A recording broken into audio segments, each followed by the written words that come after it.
जी, स्वागत है बिताना एजुकेशन के ऑनलाइन क्लासेस में। हम लोग जैन धर्म को समझ रहे थे। पिछली क्लास के वीडियो में जैन धर्म की पृष्ठभूमि को समझे, जिसमें जैन धर्म में 2400 तीर्थंकर जो ऋषभ देव से लेकर और महावीर स्वामी तक हमने समझा था। महावीर स्वामी की जो है ना विषय परिचय, महावीर स्वामी का जन्म कहाँ हुआ था, उनके बचपन का नाम क्या था, जन्म कब हुआ था, उनके पिता का नाम क्या था, पत्नी का नाम क्या था, इन सभी संबंधित उनसे जीवनी से संबंधित कुछ विशेष जानकारी जो हमारे एग्जाम से संबंधित क्वेश्चन आते हैं उसको हम लोगों ने कल समझा था। आज के वीडियो क्लिप में हम लोग समझेंगे कि जैन धर्म में इनकी जो जैन सभाएं हुई थी, जैसे कि बौद्ध संगतियों का आयोजन किया गया था, बौद्ध सभाओं का आयोजन किया गया था, इसी प्रकार जैन सभा का भी आयोजन हुआ था। साथ ही जैन साहित्यों के बारे में समझेंगे कि जैन साहित्य यानी जैन धर्म की कौन कौन से पुस्तकों की रचना किसके द्वारा हुई और कौन सी पुस्तक से संबंधित क्या जानकारी मिलती है।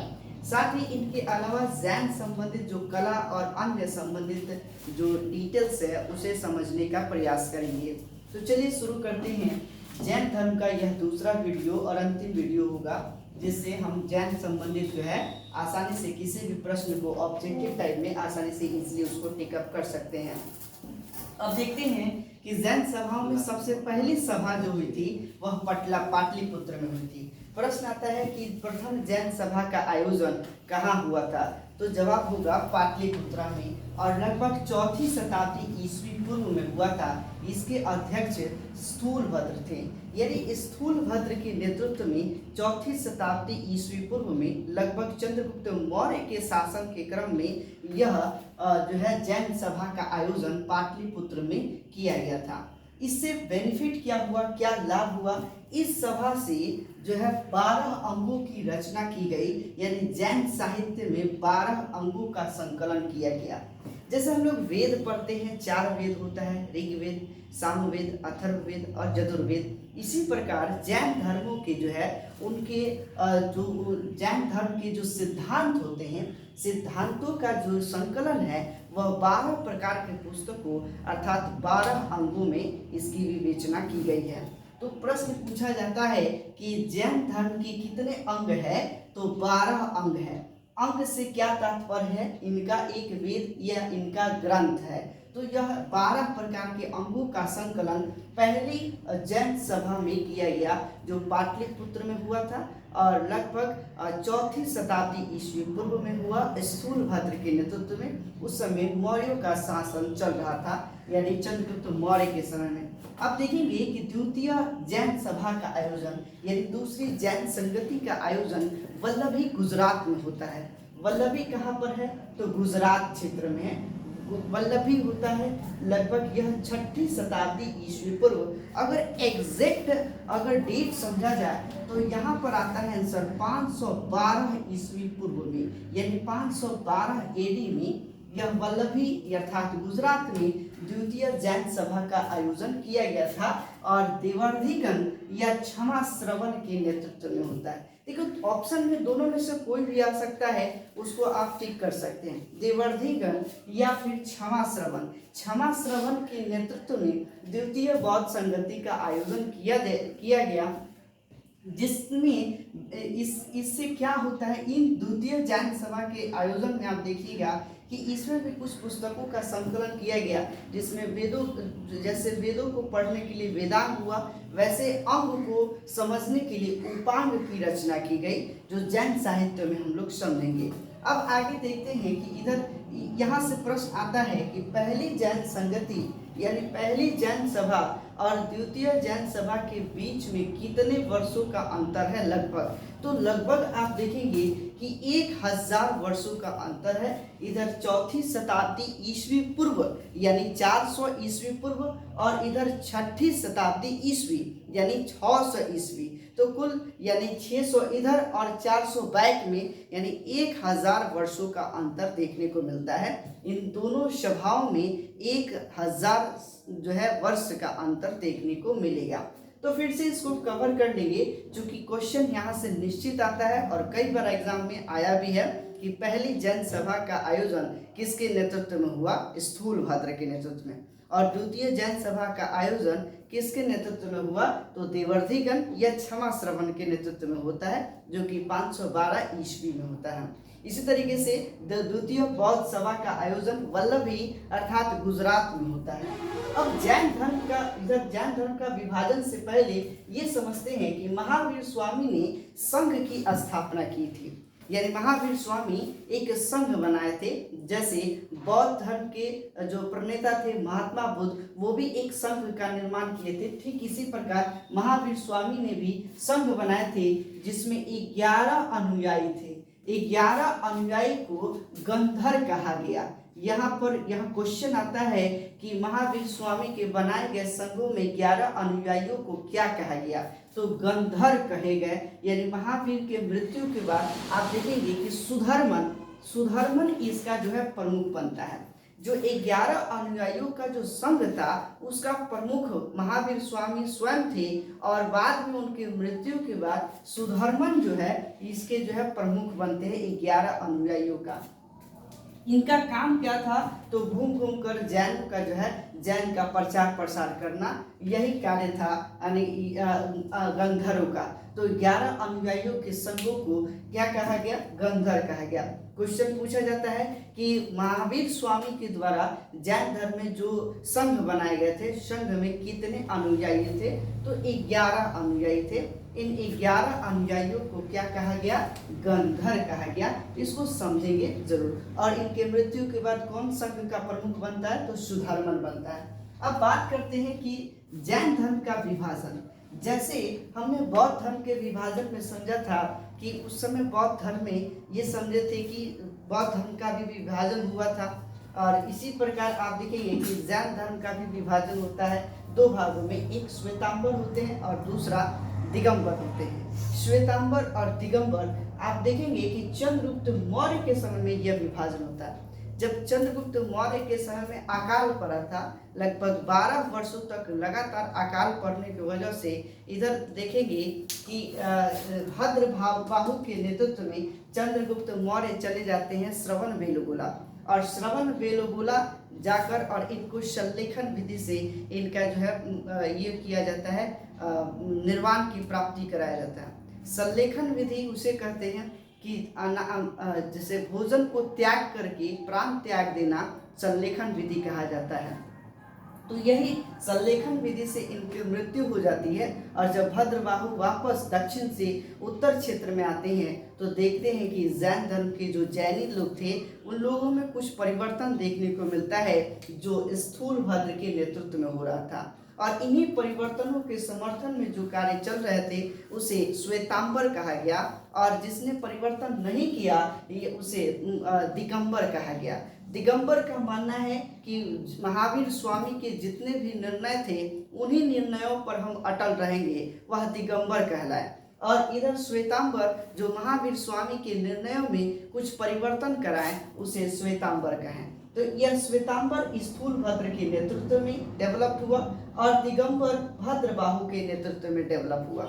यह इधर देखेंगे श्वेतांबर श्वेत वस्त्र पहनते थे। श्वेतांबर जो थे श्वेत वस्त्र पहनते थे, अर्थात इनमें वस्त्रों का प्रयोग करना जो है ये हो गया कि वस्त्र का प्रयोग कर सकते थे।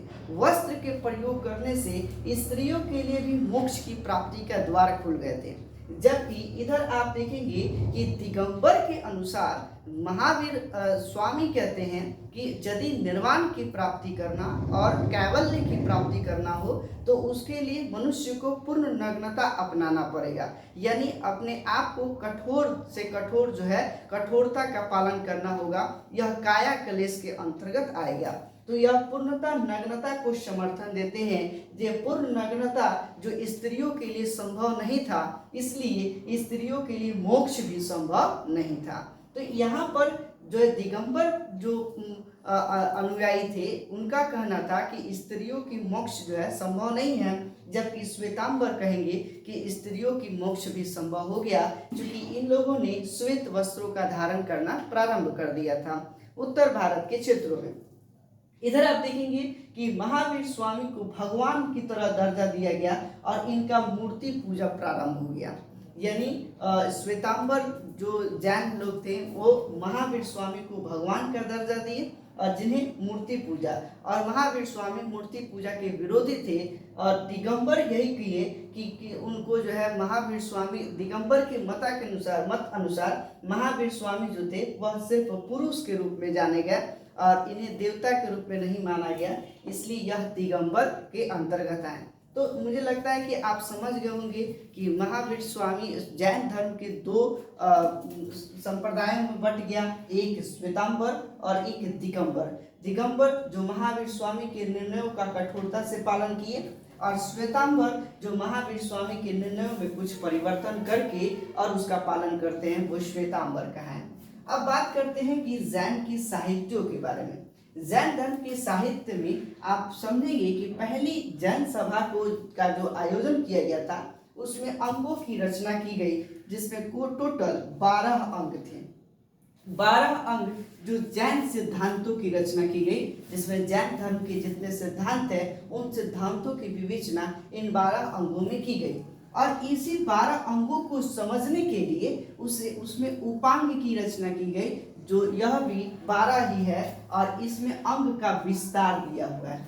जैसे वेद को समझने के लिए वेदांग होते हैं, ठीक है, उसी तरीके से वेदांग या उपनिषद होते हैं। उसी प्रकार आप देखेंगे कि अंग को समझने के लिए उपांग की रचना की गई, इसकी भी संख्या 12 है। तो प्रश्न पूछे जा सकते हैं कि जैन धर्म में अंग की संख्या कितनी है, तो 12, और उपांग की संख्या कितनी है, तो 12। तो आई होप मुझे लगता है समझ गए होंगे। इसके बाद प्रकीर्ण की रचना की गई जो 10 है, जिसमें ग्रंथों के परिशिष्ट है। ग्रंथों के परिशिष्ट यानी ग्रंथ का जो सार होता है, उसकी समराई जो होती है, पृष्ठभूमि जो होती है, वह प्रकीर्ण में लिखी हुई है और यह 10 है। इसी तरीके से छेद सूत्र जो है 6 है, और भिक्षुकों के नियमों की बात की गई है। यानी भिक्षुकों का नियम किस पुस्तक में है, तो छेद सूत्र में है। इसके कितने विभाजन है, तो 6 विभाजन में छेद सूत्र बटा हुआ है।